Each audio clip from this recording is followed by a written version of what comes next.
আসসালামু আলাইকুম। আজকে রান্না করব তাজা শোল মাছের ঝোল।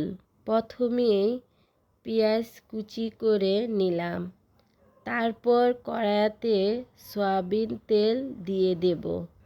তারপর তেল গরম হয়ে গেলে কুচি করে রাখা পেঁয়াজ দিয়ে দেব।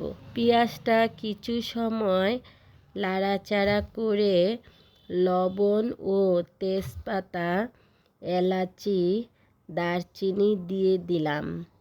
তারপর বড় একটা শোল মাছ পিস পিস করে একটি পাত্রে পরিষ্কার পানি দিয়ে মাছগুলো ভালোভাবে ধুয়ে নিলাম।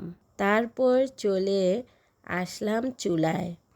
এবার দিয়ে দেব একসাথে বেটে রাখা আদা, রসুন, জিরা বাটা দিয়ে দেব। পরিমাণ মতো হলুদ, মরিচের গুঁড়া দিয়ে ভালো করে নেড়েচেড়ে একটু পানি দিয়ে দেব মশলাগুলো কষানোর জন্য।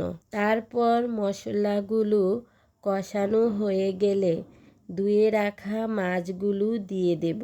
মাছগুলো দিয়ে আবারও কিছু সময় রান্না করে পরিমাণ মতো পানি দিয়ে দেব।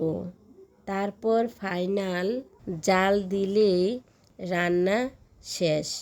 এবার গরম গরম ভাতের সাথে পরিবেশন করুন শোল মাছের ঝোল।